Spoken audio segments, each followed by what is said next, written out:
Hello, everyone. Welcome to another exciting edition of Star Wars Saga Edition. We shot first, the Dawn of Defiance campaign. We are in Book 4, Echoes of the Jedi, which means it's Season 4, Episode 4. If you didn't know that beforehand, there are 4 new players. No, I'm just kidding. We have some new faces to introduce, starting with, well, you know what? I think we're just going to drop a character in your lap, and we'll talk to the actor or the person that we've dug up at the end of our little episode, little get-to-know-you chance.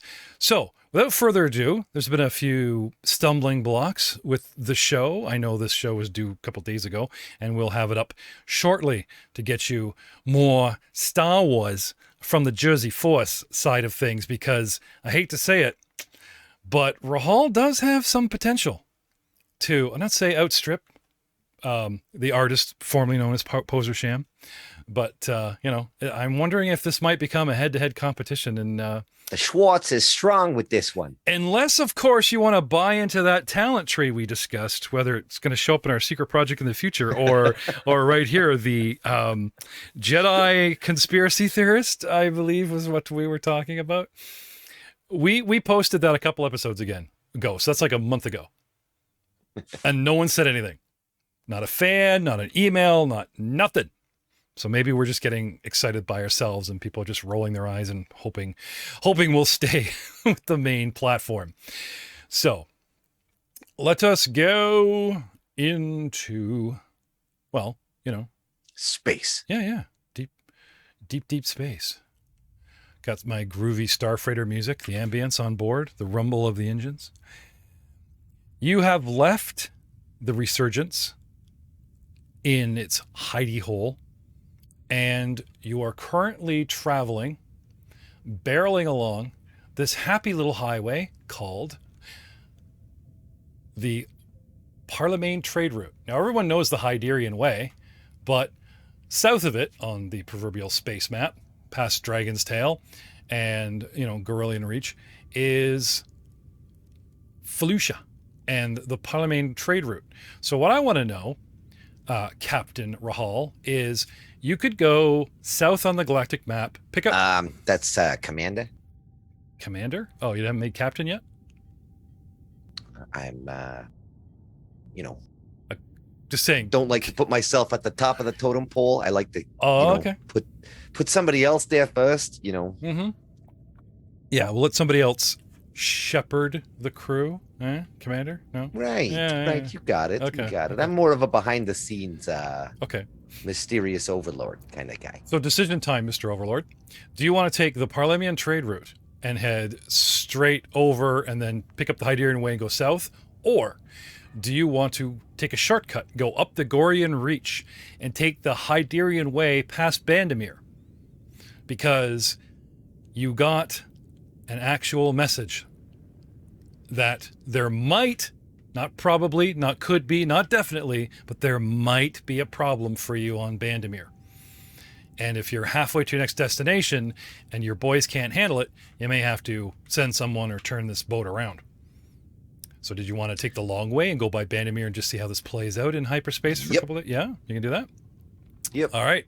So, traveling in hyperspace. Now, the Millennium Falcon has a hyperspace drive of 0.5. What does that mean? Well, when you plot a distance on the map, a ×1 hyperdrive means it takes you that amount of time, regular amount of time, to get there. And ships have a backup hyperdrive, which are usually crappy, like ×16 or whatever, but it's better than paddling, you know, sticking your hand out a window. The Falcon, which is really fast, has a 0.5, as in it can get anywhere in half the time. Dash Render's 2400 had a 0.75, and they used to race back in the video game land, as we mentioned before.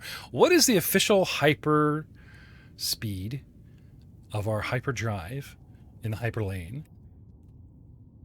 Hyper. Because we have a ship sheet. Oh, should we pull up the ship sheet? Should we show off our ship sheet? Our ship-shaped ship on the... Oh, God. On the sheet of a ship. The Archelon. Archelon. You know what? It's not... there we go. Class 2. There we go. The Archelon. Whatever that is. Class 2. Does it say times 2? This is Class 2, backup Class 15. Oh, okay. So that's what... Yeah, it's a times 2 hyperdrive. And backup is 15, as in times 15. So you multiply. That's the raw one, but yeah, but it's been modified according to. I keep hinting. As far as you know, you've tested it, and it functions fine as a, times 2, as a class 2. But there has been the odd day or odd time where you've shaved hours, sometimes a day or whatever. But it's still within a projected cosmic, navigational field. Not enough to make you question the engines. There isn't suddenly glowing pipes and we go that much faster that you've noticed so far. Because if I gave you a static number, then you'd know. But if a DM rolls percentage dice that, it kicks in or something like that might happen, well, then... you'll have to know by experiencing it, not by me just telling you. And off you go, flying along, times 2, taking several days. That's a catch-22 if I've ever heard it, because us experiencing things is you just telling us. Yes, but I don't have to reveal the numbers. Think of this like a wand of many things. Air of mystery. Percentage dice. Sometimes it's going to work. Sometimes, sometimes the nitro kicks in. Sometimes no. That's assuming I'm playing into your... So, GM, does this bio tank that's hooked into the engine actually boost our hyperdrive? Maybe it boosts your sublog drives. Maybe it boosts, the coffee dispenser. You don't know. Haven't been able to figure that out yet. I will tell you this, Leth, you spent the most time with the ship and the engineers, or should I say you made them do stuff when you just went off with your research, okay? The schematics they brought you, remember that guy that never talks? Yes. He comes up holding a tablet looking a little like, like this is a concern. This one radiation field is spiking and the other's a bit low, but they're still, within safe parameters, so I'm assuming you just kind of... Unless I had a specific reason to examine it until I'm moving on to that particular part of the systems, I would just put it off for another day. Yeah, so, yes. Yeah. I mean, it's their job to do that job, and now they're bringing that more work to you. I mean, how dare they? So, whipping up the GAurdian Reach? Yeah, we'll call it the GAurdian. GAurdian Reach, hanging a sharp left on the Hyderian Way and flipping past Bandamere. And there's another... this one's called the Braxent Run, and where it ends and joins the Hyderian Way, we have Bandamere, a lovely mining planet. And they're like, everything's okay, keep flying. And you go... That's my home away from home. Yeah, you fly past it, and you're not like a day past it, and then you get a call.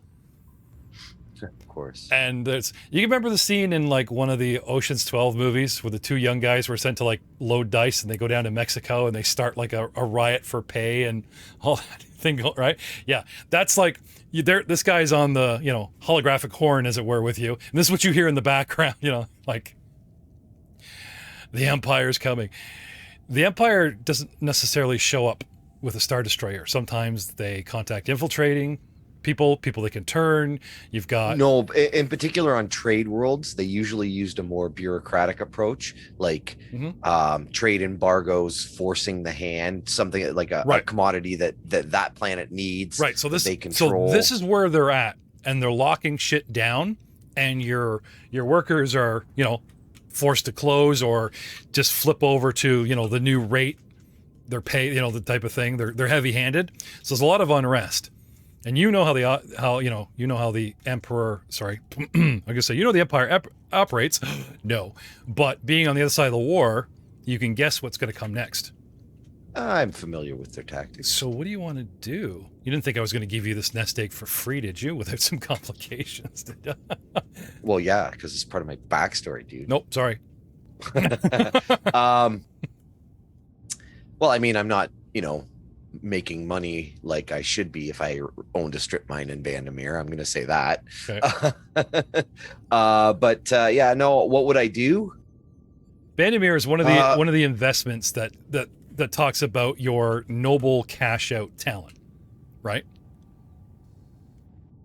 This is one of the places that money comes from. Yeah. It's not, you didn't write in your backstory in the bio, I own a planet. The DM has to cough it up. No, I don't own a planet. I own a strip mine on a planet. Okay. But my noble wealth talent doesn't even come close to the kind of credits a strip mine would be generating. Well, perhaps this strip mine is mostly stripped. And you're just holding out for the lucky last nickel, you know. But well, the commodity that's mined there is very in demand, like very much so. It's used in creating ion weapons. If the Empire shows up, you know that it's a good prospect, because if they become interested. Yep. Yeah. Well, obviously, I'm not going to let the Imperials have their way with my property. So what are you going to do? So I'll send my chief security officer and my right-hand man, Alphonse. Alphonse can handle the bureaucratic BS, and if that fails, Merrick knows what to do. So you're going to send Merrick? Yeah, absolutely. In his suit? Yes, and his Z95. Okay. So does, Alphonse ride on his lap? No, he's already there. Oh, that's where we left him, isn't it? Yeah, that's my, corporate base of operations. Unless I specifically have him tagging along on the ship with me. Right. He went to Bespin, and then on the way back, I don't know if we mentioned that on the show, right? Because he was on Bespin in season 3 with you, and then when you guys went back all the way across the galaxy to... Yeah, he doesn't come to the Resurgence. Yeah, he doesn't come back. Yeah, that's where I hope we mentioned that, so it's canon, but okay, we're mentioning it now. Right. Where is Waldo? Where's Alphonse? Can you find him in the Galactic Space Ring? Well, there he is. He's in the core worlds. He's in the inner... Actually, that's not even the core worlds. Oh. What world is that? What ring is that? It is the... Come on. It's on the edge of the outer unknown regions. Outer rim, mid-rim. Vandermeer is mid-rim, ladies and gentlemen. If you look at the bottom of your map there, see that? Wild space, outer rim, mid-rim. And there's the different blue colors that kind of glob around the core. So technically, it looks like he's in the dark blue. Oh yeah, wait a minute. He's outer rim. Yeah, no, you're. I'm just sorry. Outside the mid-rim. They pincered the blob there. Look at that. Huh. Well, that's probably how Rahal got his hands on it, because a little bit more in the lawless sector. Anyway, so you're telling me that one great big near human in his battle gear getting stowed in a Z95. Well, and obviously he gets the resources of the mine to hire whatever mercenaries he needs to protect it. Okay. So what about replacing him? You gonna, because TP is, too powerful to leave the ship. I'm not gonna let you run around plant side with him. No, and he's staying on the ship anyways, because I don't want nobody to mess with my stuff. Well, I could always put out another call on the HoloNet. There is a bounty hunter out there that I do owe some money to, and not bounty hunter, but mercenary. Well, we're assuming that Vabesh and Ramagilligar's little, running off with the hut ship, that's their payment. They stole it right out front of your nose. That's worth more than you were going to pay them. So they buggered off with that. So... Good riddance. Yeah. I'm not going to fly with that target on my back. Well, Ryan's not here tonight, but I was talking to him, and he did mention his, we joked about Merrick's Merry Mercenaries, and he sold me on the idea, and then he's like, no, it just doesn't exist, right? There was a mysterious combatant in the hangar bay holding their own at a door. Yeah, that's the mercenary who I haven't paid yet. Yeah. So you're going to reach out? I'm pretty sure they're going to find me. Well, this would be faster if you reach out and give coordinates. Say, I'm going to be here. I would actually. Yeah. Meet me at Eldemir. Where are we going? Almus. Yeah. Meet me at the forward pay, and then they can either bugger off, or they can, you get another new job, right?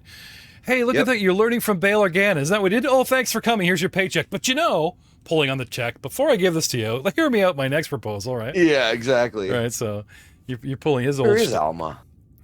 Actually, if you go into the core worlds and follow the Hyderian way south, way down south, just next to the Brack sector and Bothan space, where so many Bothans are having a great time because they never die. Ping. Won't ping. Why aren't you pinging, damn you? Hey, there you go. See that?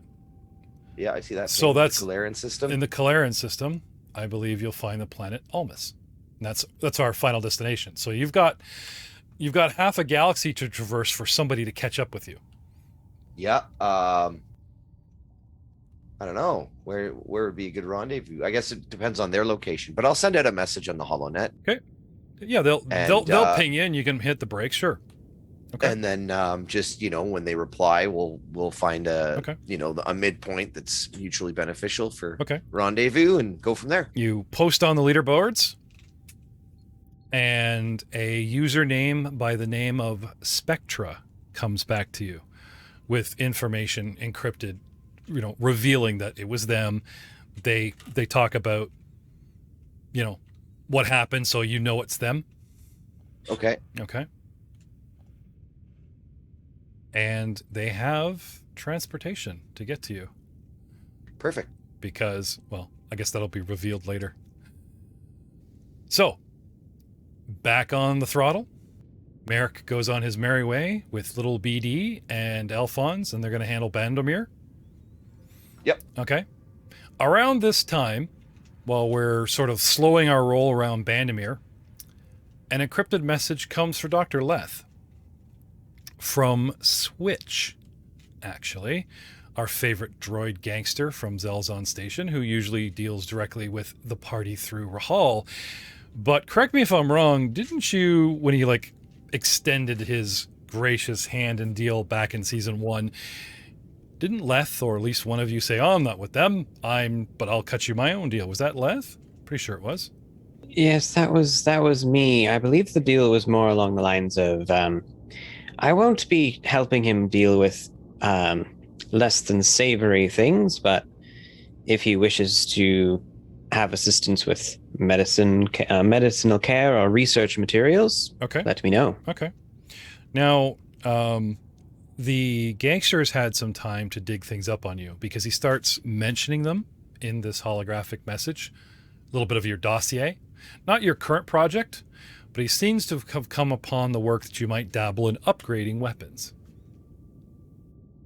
So without revealing just yet what he wants, a proposal comes across your desk via encrypted message. Now, I've spoken with Jay off camera what that is, so he's decided if Left's going to green light this. So the proposal that we discussed earlier is finally here in real time from Switch.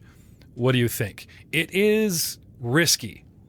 These types of things are. But the fact that you could field test this equipment might be worth the trouble if you're not up to your eyeballs. That and the sheer ability to expand the current science. Can I have a bureaucracy roll from you, sir? Of course.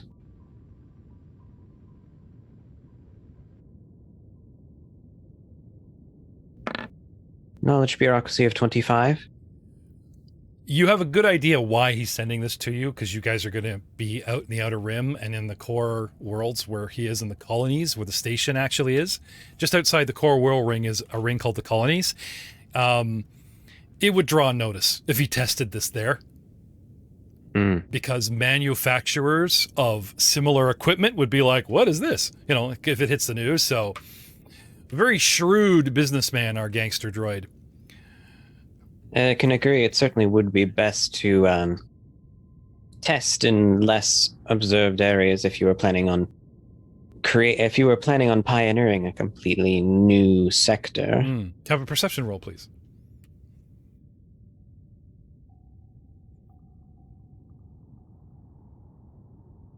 Perception of 30. You are not an idiot, sir. The droid probably has a scheme within a scheme within a scheme why he's sending this to you, really. So this sort of tongue-in-cheek on the surface, let's do each other solid for good business, there's probably a lot more to it. However, it's still up to you if you think whatever he's got plotting, the gains of using this equipment probably outweigh the risk, but that's up to you, sir. I do agree that the gains would probably outweigh the risk, especially considering there are possibly things I could do to protect myself as well, if it became necessary. Okay. All right. I'd accept this deal. All right. You accept the deal sign here. Press 1 if you believe that Switch shall be our overruling overlord of the gangster nebula. Press 2 if you foolishly reject his rule, and you get through all the paperwork. He also sends you a code key. So this equipment will show up and won't really do much until the user enters said code key. It'll be like in a demo mode. All right. Okay. And he sends you an encrypted code key, which is actually voice activated, as well as a 10-digit code for extra security. And then it'll ping your cell phone and all that other bullshit, and an email, and then you blah blah blah, that type of thing. While hopping on one leg. But again, if you think it's worth the risk, we shall move forward, sir. So, yes. As I'm pretty sure I can also... The advantage of him sending that kind of material to me is that certainly I can I'm on a ship that is known to be in more unsavory regions. The disadvantage is that I do wonder how much he is either over or underestimating my own intelligence. So let's see which security measures are a bit more powerful. Certainly, I agree. I'll give you this. Someone who plots nefariously knows the people they're manipulating. Even if they're aware, they probably still get out of you what they need and will try to predict your actions. And that's how they win. Even if it blows up in their face, if they can predict how you'll react on a battlefield, in politics or whatever, the intelligence that goes with it just makes it fun and challenging. So, pressing 1 and accepting him as your truthful overlord, we carry on our merry way, and he wants you to basically pick this package up where the Hyderian Way meets the Parlemian trade route. So you got to ask Commander to stop the boat.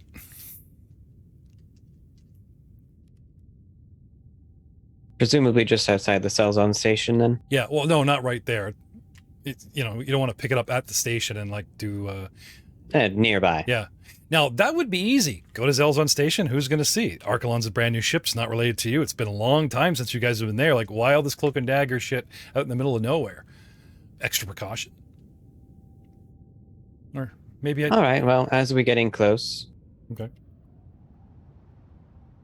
Rahal. Yes, sir. I'd like to request that we pause the flight plan for a bit, and drop out of hyperspace if you can. Like right now? Or do you got a specific one in mind? In approximately 3 minutes. Roger that. Way to wait till the last second. Pull over now. I have to pee. Punching the changes into the navigational computer. Okay. This is not easy. You're... Well, nope. Well, actually, no. I guess you could just drop out of... Dropping out, yeah. It's easy, but dropping out at the coordinates he provides that are 3 minutes, yeah, actually, you would probably need you can't just kind of manually go, okay, well, where are we on this route? You'd be right here. Luckily, though, it's practically on top of where the trade routes pass each other, but sort of, off the curb, in the grass, and around the ditch and behind the trees to take said P, enough that passing ships won't collide or even pick you up on sensors. It's just enough of a range that, And the best news is you don't have to pull hard right. You actually follow the path and then just kind of pull over. Yep. Okay. So, you drop out of hyperspace. And there's nothing. I mean, there's, clusters of this and that, and space, and nothing out there. Who's flying the Anything ship? on sensors? I would say, okay, start scanning. Now scanning, right? Bing, Nothing right away. bing. Now, dealing with a droid, they like math, you know, it's, you guys don't wait long. I'm not gonna say how many minutes, but you guys actually don't have to wait very long before your sensors pick out a hyperdrive signature that drops out of hyperdrive. A very, very small signature, like a blip. And then it just vanishes, but you just kind of get this one, like a ping once. I'll navigate to that location. Okay. And scan. Okay, so you sublight your way over there. Start scanning. You close in eventually. You pick up an actual, what do you call it? Not a heat signature, but like an actual, like a mechanic. Energy signature? Yeah, thank you. An energy signature. That's not going cold, but it's just kind of, you know, the little tiny retro rockets on the lunar lander that help it land? Yep. Right? It's on a crate or a skiff that's keeping it from drifting, so it actually holds position. Thrusters. Yeah. Little thrusters are kind of spurting once in a while, so it holds its position exactly in space. So it doesn't drift. So once in a while when these thrusters will like pop on, and that's how you guys home in. Interesting. Yep. Well, it looks like a skiff or a crate that actually is like air sealed and made out of Durasteel, like it's space worthy, with, you know, with the engine nozzle in the back. So most of this crate is probably hyperdrive. Did he just like send you a hyperdrive out here with like retro rockets to guide it? Because there's not much room for anything else but a hyperdrive in this space on this skiff. But I'd like to go pick that up if possible. All right. I'll hand the controls over to R4. Okay. Because he's, you know, much more refined, and head down to the okay. the docking ring. Now we have 2 cargo bays, and you guys have. Then we also said that when you guys drop the bay now, there's the field that goes across, so you don't lose air. Yep. Somebody shut that off during the incident, but okay. So one is a laboratory and one is a hangar bay with a folded Z95 sitting on the door because there isn't much room to take it anywhere else. So if we're going to collect this, this skiff does not have a docking ring. You'd have to send somebody out there to grab it, unless you guys have a space arm, but we haven't been to Canada Space. Or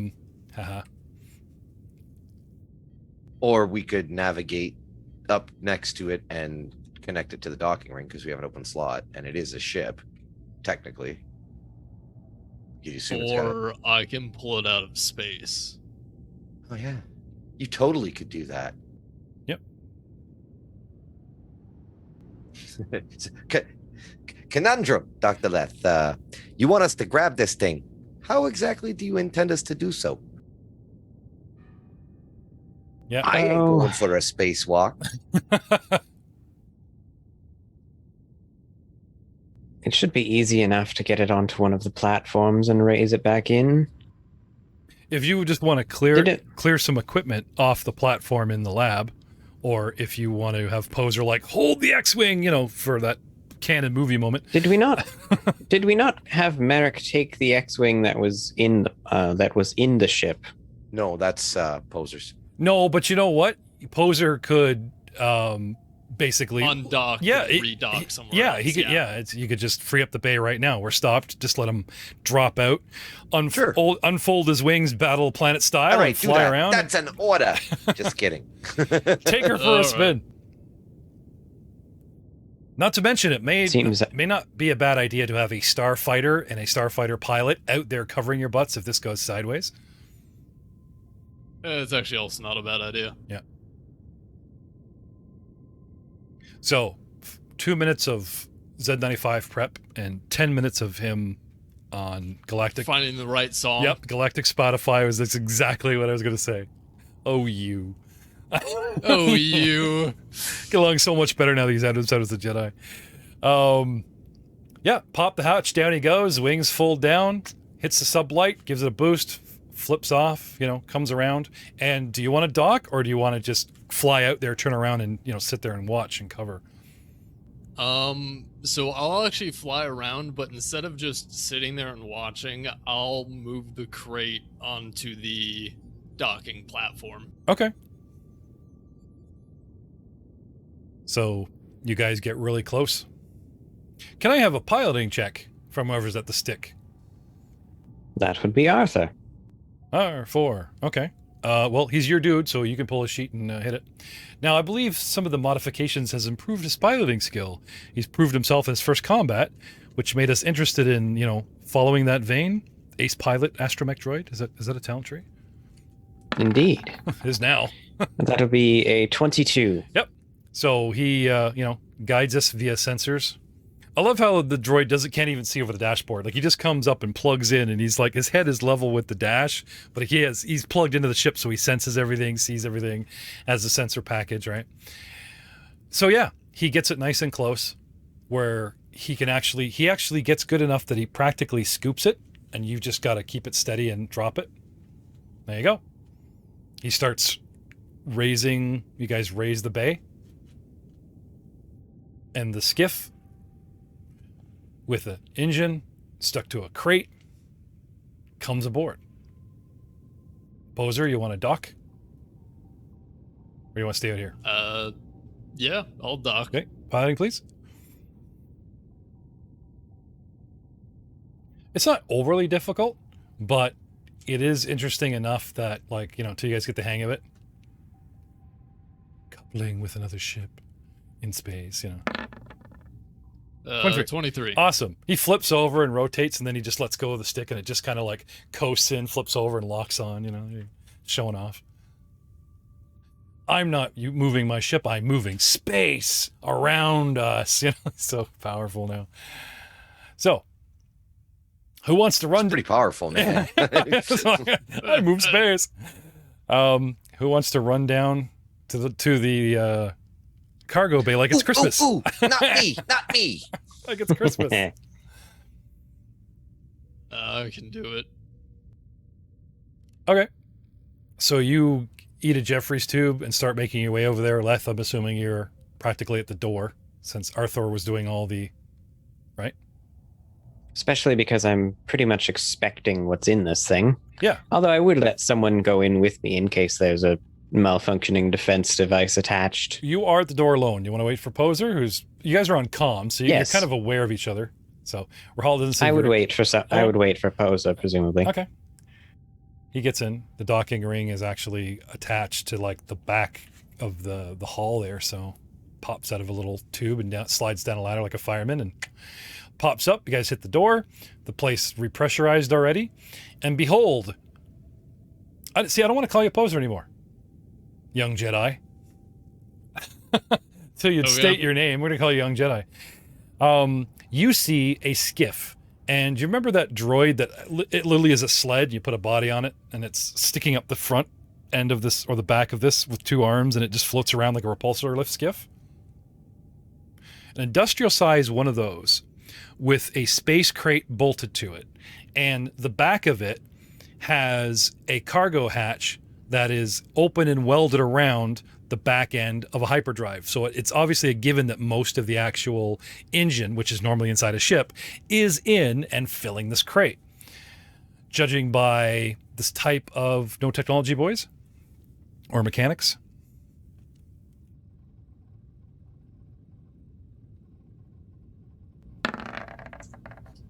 22 mechanics. It would take up 90%. And 23 knowledge technology. Yeah, it would take up 85 to 90%. So whatever is being sent is something that you could put in the back of a pickup truck lying down. Not the trunk of a car, but an actual, it's like a 3 deep 6x6 space. You know what I mean? Not a lot of cargo. You could fill it with gold bars and still wouldn't necessarily be worth the hyperspace fuel. What the hell? Anyway, you go around to the front, sir, and there's a data pad slot. This is where you need your 10-digit code to open the crate. Just for the sake of curiosity, I'd take my Excalc and check in. Okay. Make sure that there isn't some kind of virus or some kind of spray nozzle that's going to put poison gas. Like, you're going to snoop around with your computer? It would be problematic if this was set to display our coordinates. Sounds like Dr. Leth doesn't really trust Switch very much. Do you? No. No, I do not. Okay. Poser standing there in the background, crowbar ready just in case something pops out. Okay. The computer that like locks this crate and the skiff and everything, right? There's no repulsor jet. So like the skiff is a dead skiff. It was just sort of like something to put everything and bolt it all to the crate, the engine, and like stabilize it, right? And it does contain some sort of like the driving apparatus for the retro rockets, which is hooked into this computer, which is accessed, that can be accessed by something else inside, but it's like a dead rudder line. Like if there's something inside that can like plug in from the inside and let itself out, it's not plugged in currently. A closed network, if you will. Yeah, but you sense like a multiple port. There's one on the outside, there's one on the inside. This also keeps people from getting trapped inside their crate. If you get stuck in That's there, fair. someone goes, ha, let's lock the freezer, and you just pull out your data pad, go, you're very funny, guys, and plug in from the inside and just pop it open. So, standard.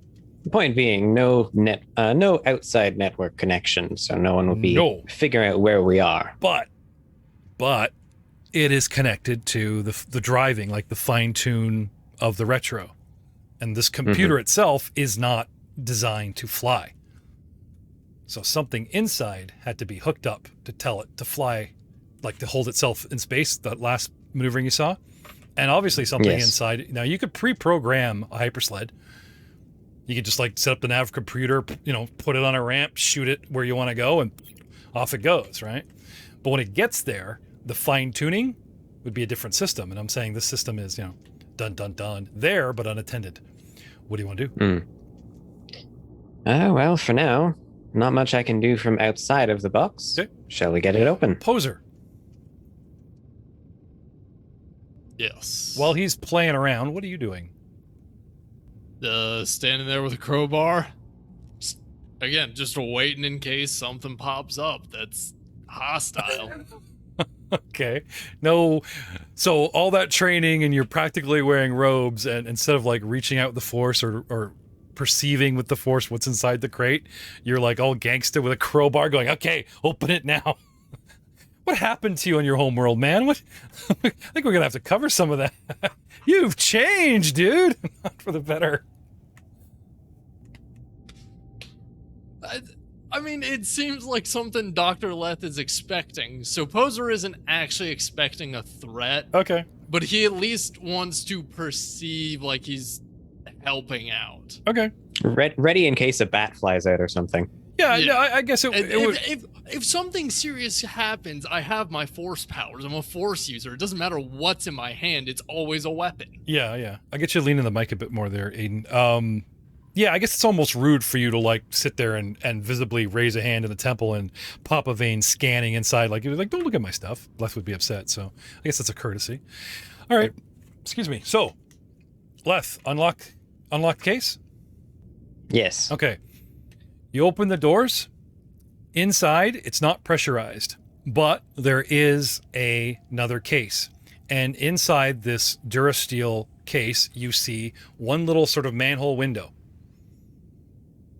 And in it, you see what looks like an actual pilot's flight helmet or some kind of battle armor helmet looking back at you. And it turns. Like from 90-degree side profile, you're looking at it all the way forward and looks at you. And then this hatch opens up from the bottom and makes you guys step back, and it comes all the way up, hinged from the top. And hooked up to all kinds of systems, and what obviously, like, it's kind of like a pod that's been attached to the front of, as I said, 90% engine, what's been stuffed into a crate. You ever see them take a jet engine and they take it out of its casing and they sit it on a truck, and you have this awesome naked looking wired monstrosity of jet like the inside of a jet, right? That's what you can see behind the pod of a hyperspace engine, and not a very good one. It looks like it's used, retrofitted, it's sparking a bit. It's probably it's almost as if he sent this here and then phoned you days later, you know what I mean?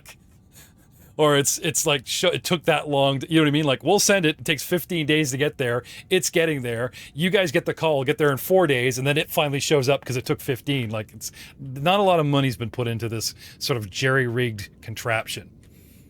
But as promised, what appears to be a fully functional, never seen before prototype work of engineering as a humanoid-shaped skeletal droid unlatches itself first from the back of its neck because it was driving, and then undoes clamps and unfolds itself because it's a little bit folded up, and steps forward.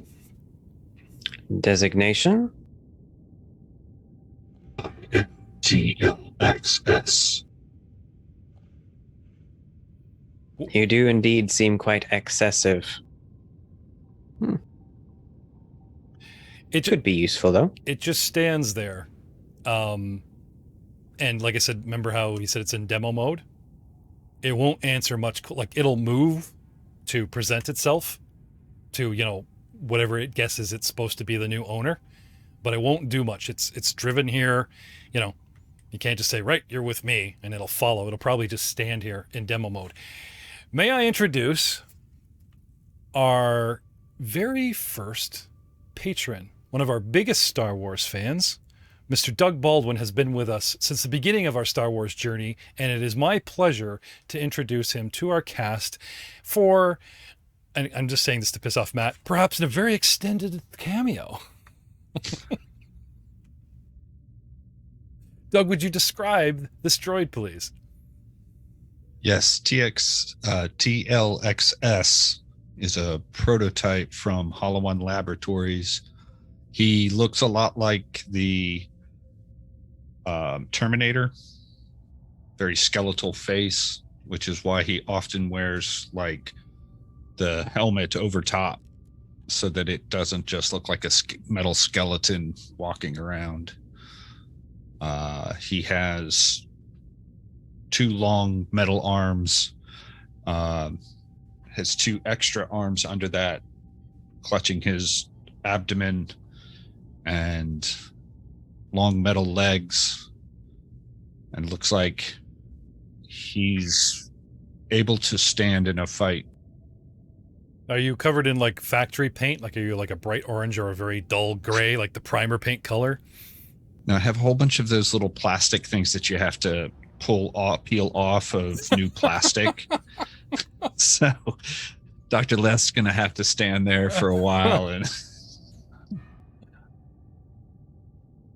the temptation poser is overwhelming. I mean, young Jedi to just start peel and reveal, It's in between the joints, his little tags. If you want his batteries to operate fully, you got to pull out that thing that makes the battery connect to the connector, right?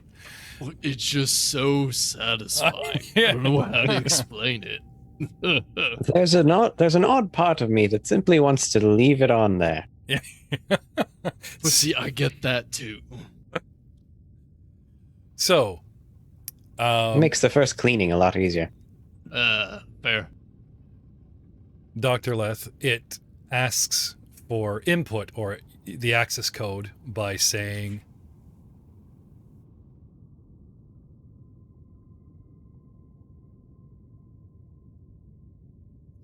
while muted, access code. Ownership access code required. Yes, I do remember Switch saying something about that. you type in the And code. before he punches it up, Rahal runs in 8675309. 86753. That's a cheat code. Incorrect. It doesn't. You now have 2 tries left. Dude, you totally get a force point for that. That's awesome. Shit, you only had 3 tries, Rahal. And he's excited, like he wants to think of something else. You better hurry. You put in the... I do believe it might be beneficial to remove you from this room for a moment. Rahal? Could you give me a moment? And in that only point, because it's you, Doctor. Only because it's you. Oh, well, thank you. But seriously, I you would gotta like to let me take- play with it later, though. Okay, here, I'm sending you the code.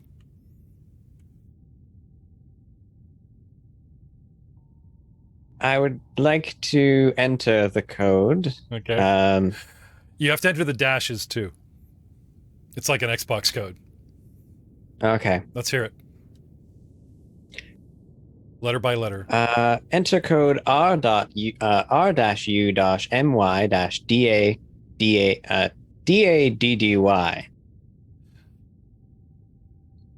Activation complete. Please state the name of my new owner. Leth. Leth confirmed. Are there any other owners? Well, Owners, no. Those that you can accept commands from will include myself, Rahal, and at your leisure, the probably rest of the shouldn't queue. give me that responsibility. Command protocols assigned. So, like, the droid has the, was it prototype 4 processor? The 4th, is it 4th? Yeah. 1, 2, 3 are like loading droids. Type 5 is, they have a name for like the type of processor that's in his head. And I believe the 4th generation. Yeah, thank you. The 4th generation. The hollow processor, or what they call it, which is his brain, has holistic. Thank you. Holistic processor. Heuristic. It has basic software of self-preservation, only harming organics if directly commanded, or can for type of thing, blah, blah, blah, blah, blah. So you're telling him, obey you and obey Rahal and everybody else if it just fits into parameters? Is that what you're saying? At your leisure, as it were? Yep. Okay. I will give him decision to follow commands of the rest of the crew, but the actual people that are in charge would be myself, Rahal, and I would be the only one with owner privileges. Yeah. Like, you don't want every time Rahal says do this or help us for him to like call you on the comm going, master, and you're going, yes. Like, yeah, that kind of override is there. Okay. Cool. So, welcome Doug Baldwin, TL XS, to the show. He comes with toys. So just like an original Star Wars figure in the packaging, he doesn't have the additional hands and no wrists, but there is laid beside him. What kind of weaponry are we looking at here that's either built in or like sitting on a gun rack right there in your cockpit there, Doug? Well, that is one thing that I am well prepared for. I have a Blastech DLT-20A rifle with a grenade launcher on it. There's an ion rifle. You probably can see a heavy blaster pistol on a chest mount here that can be drawn. Yep. Like a detective under the shoulder kind of thing? Yeah. Yeah, okay, cool. The smaller arms usually grab those. The rifles will often be held by the big arms. And then the hands of the big hands can drop down, and one can do a holdout blaster and the other can do a vibrope dagger. So drop down, you mean like the wrist attaches and in the hole of your wrist there is the actual... Yeah, cool. Then a holdout blaster pops out there. I know there's more candy, but I'll stop you there. This we have the basic, we don't want to reveal every little secret. More fun to do that in combat. So, Aiden, Leth's got himself a new toy. Oh, look at that. It's a grenade launcher on the bottom of a rifle. Did I allow that? Jesus, like Merrick never left. What's your take on this? I mean, with Merrick out of the picture for now, I mean, we need a little bit of firepower. Okay. I mean, it is sort of, it's a focused on Leth, but the fact you're waving a crowbar around, you know, it does sort of go over and then back at Leth. What? As soon as Leth gets control, I'll put the crowbar away. Okay. Okay. Well, I suppose now the only thing to bother with is figuring out what exactly did Switch hide in your programming. If you don't mind me taking a look. And with that one, I'm going to be off. That's on you if that robo goes crazy. Now, what do you guys want to do? Oh, it's just all like, ooh, coding. Boring. Exactly. Well, what do you guys want to do with the skiff? I mean, it literally is a rocket engine on a sled. Poser, you do happen to could you use your take your crowbar there, and I do believe we could possibly use a secondary backup hyperdrive, even if it is quite secondhand. Or at least you could gut it for parts. I'll give you that. You know what I mean? I have a question. You have Arthur. He plugs into the ship to recharge because every 100 hours he needs to be recharged. And then recently, did you guys buy like the vending machine chargers? Or we're talking about it? There was so much purchasing between season 3 and 4. There was Merrick's battle armor. You guys upgraded the ship. Then we talked about using a slot. Then you couldn't. Then there was something about like bringing in the sort of vending machine. You know, like the, what's the word I'm looking for? And a menace one, the charging bay. Yeah. The 7 of 9 goes to sleep. You know, that kind of thing. Alcove. Yes, thank you. A little alcove, and you know, it looks like the sarcophagus cutout of a humanoid shoulder head. You know, and he sits in it. It's a big box, ready for carbonite, that kind of thing. Did you guys buy one of those or have one of those? Because I do believe we have something similar just south of the central engine. Okay. Every new character got a gift, Doug. So I'm willing to say that Switch sent you with a portable battery that can charge you. It itself is like a generator, so you either need to give it fuel or charge it on the ship, or or like you guys land in like a docking ring or something. It's one of the systems that can be hooked up by the hoses by the people in the, you know, the airport, as it were. Spaceport will, like, you know, you like, charge the ship, please, charge this capacitor, we'll leave the docking bay door open, we'll take 50 eclipse, blah, blah, blah, blah, blah, right, and recharge it. Because it's not an endless fuel source.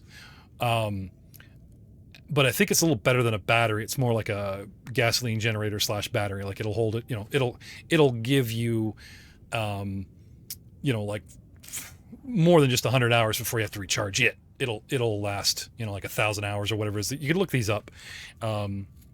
Whatever a convenient sized and not top of the line, but again, something to you know, not insultingly send you something that's not going to run out of the batteries, right? I'm not going to get much of a field test out of my new partner, Dr. Leth, if I don't send him with at least one backup set of D cells. So, is it portable enough to carry, or is it on the ship? No, it's come back to the ship. Yeah, it would be something. I'd connect up in the ship. That makes sense. Could you lift it? You could put it on like a dolly. You know, or this sled. That's right. You guys could unweld the thing, flip over the sled, just push it around like a shopping cart all across the surface. Yeah. Now, if you've watched every movie, right, and you park the sled, and then the characters come into the foreground and have a discussion, there's an ambush. What's the first thing that exactly gets blown up for effect, right? Boom! Oh no! So, I think I'd rather have my recharge station on the ship. Okay. So like I said, something not overly expensive, but, you know, the one proverbial gift, give you something that you can charge by yourself without being completely reliant. But again, it only lasts so long. We'll look into it later. We'll haggle out. Okay? Sounds good. Okay. So, time to, you know, Arthur calls you guys up going, are we going? You know, I want to fly more. I want to test out my new upgrade. You guys are in space, so you can't feel it. He's doing corkscrews and kind of wandering around, checking out, trying to do like the lazy spiral that Rahal did, but like with this class of freighter, you know. It's like cut the engines, flip and twist, shut the engines again. Yeah, shoot. yeah, he's just wasting sublight fuel. That's Arthur. Well, we're all good here, Rahal. Yep, I'm already finished plotting in the new hyperdrive course. All right. Batten down the hatches. We're making the jump in T-minus now. Okay.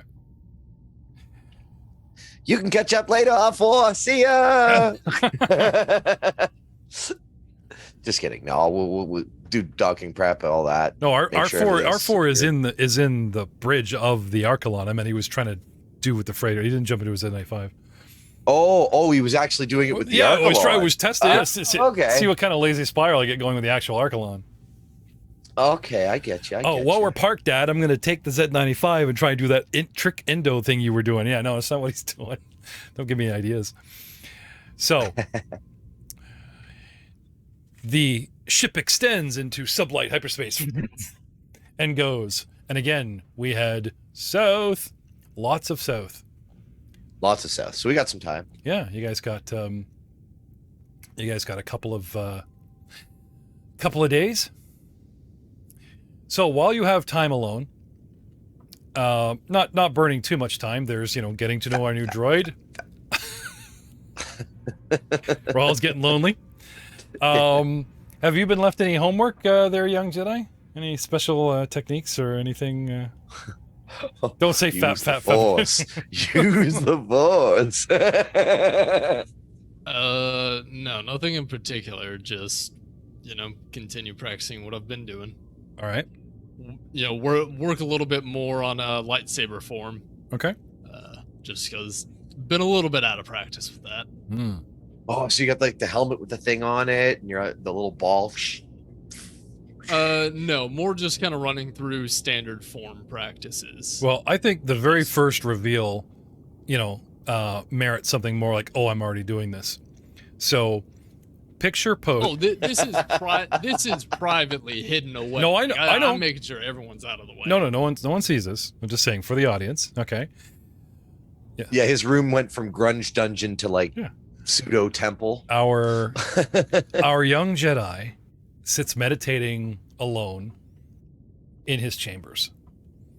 And slowly, as small objects on the floor begin to levitate and delicately assemble themselves into an all too familiar cylindrical handle form, with a final component being drawn from his pocket and him just sort of like as if it was in zero grav, just 2-finger pinching and veins popping his head to finish attuning himself to a brand new kyber crystal and letting it float over as something begins to assemble itself through Poser's command of the Force.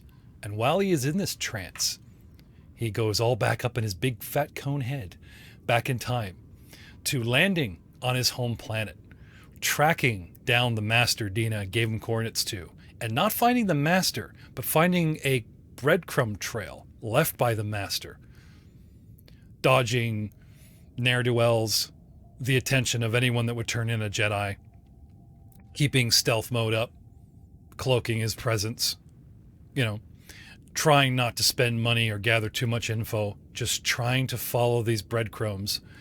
A burnt out cellar in a warehouse with a node modular expansion pack that he has to go buy an old no friendo, hook it up, and then get a cheesy hologram of a glitching master encoding, speaking in, things like the Jedi would talk about.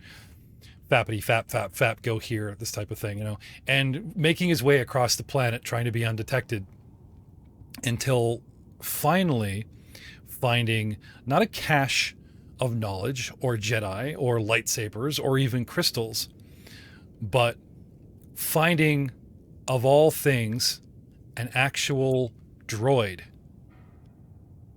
in a scrapyard. And the droid itself is one of the employees that oversees the scrap. Designation CRKBR. Syrian Kyber. This one of many droids on an assembly line is your hiding spot where the master has hopefully planted, for a future generation. Narrowly escaping security and a whole bunch of shouting pig people that are upset that you're messing with one of their, best operating, because this droid is juice. It's got a kyber crystal hooked up into it, just like your guitar. I mean, this thing it's employee of the frickin' month. It just whips down the line, it's everything, blah, blah, blah, blah. And then walks Poser going, ripping off the chest plate going, I'm sorry, buddy, it's you or me, No, wait, please, no, don't. So here we are, young Jedi. Will you destroy sentient life, even though it's a droid, to claim your prize? Because this thing is inacceptably... I mean, I guess you could rip the crystal and maybe, jerry-rig it back together. But your guitar isn't your guitar without your master's crystal. And this droid's new life, it's going to make manager in 2 more cycles. It's not going to be the same without this crystal planted in it. Right. You said it was a kyber crystal, right? Yeah, like an actual Jedi lightsaber crystal. I believe Yeah. they're called kyber crystals. Yes. Generally they are. That's the most common crystal used. Yes. But you have other plans? You're going to spare the life of this droid and search elsewhere for another? Actually. Okay. I'm going to jury rig some stuff. There's a couple of ideas I have. One of them being that my people actually use a focusing crystal of our own for thought focusing. Yes. Now, I don't know the exact chemical makeup of it and crystalline structuring of it, but if it's strong enough, it might make a half-decent substitute for a kyber crystal as a focusing agent. Possibly. Is this possibly something that we've dug out of the Jedi Academy book? Is this actually a legit thing? Or are we just going way into flavor? Then your first test, and there is no wrong answer. You could yank that crystal and kill a droid. Droids die every day. And get this crystal. Or you could, just leave it be and let it become employee of the month, 7th cycle in a row, and maybe you make manager, and wander off and try to find a thought crystal and start working on its design. Can I have a use the force check? Yes, you can.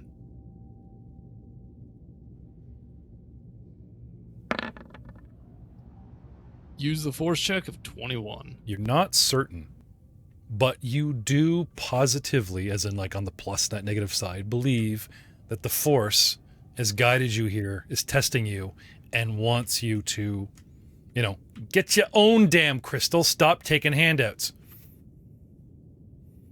So off he goes, in search of a thought crystal. Well, good news. At the low cost of all your force points, but don't worry, they're recycled, as soon as you leveled and got into the new season. Burning them left and right. Bonus content for patrons only. Something. Here we are back in his chambers as he releases the thought crystal that he obtained and assembles his very own lightsaber. Grasping the shaft and standing, holding it erect. He uses his mind powers to activate a demo droid that floats in the air, and you begin your saber electronic dance revolution, trying to match the colors on the ground, the pad, and do the saber, because he's very ambitious. He's trying to come up with his own saber cadence. I mean, there's only 5 or 6 styles, and Poser's pretty ambitious dude, so he's trying to work something out. He's not ready to show anyone, and when you get tired of it, you go back to the traditional, work on that. And the scene fades out and leaves him to his own devices. and we'll discuss in combat, if you whip it out, what this thing can do. And only then. I don't want to hear anybody plus their dice on this awesome thing just yet, but very cool, man. Very, very cool. I will also ask you to reveal the color of the blade of the energy that it reveals, it sheds, your choice, or what naturally is of these thought crystals. Again, only when you draw, said Saber. Okay, and for the listening audience, the proper term for these are called Kasha crystals, exclusive to the planet of Saria. Cool.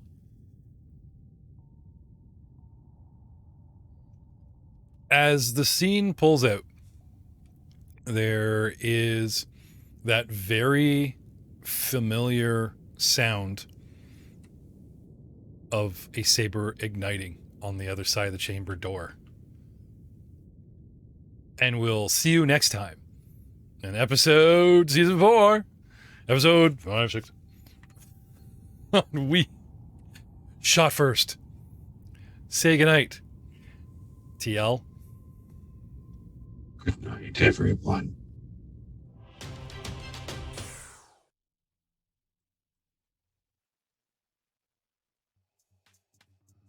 So while the credits roll,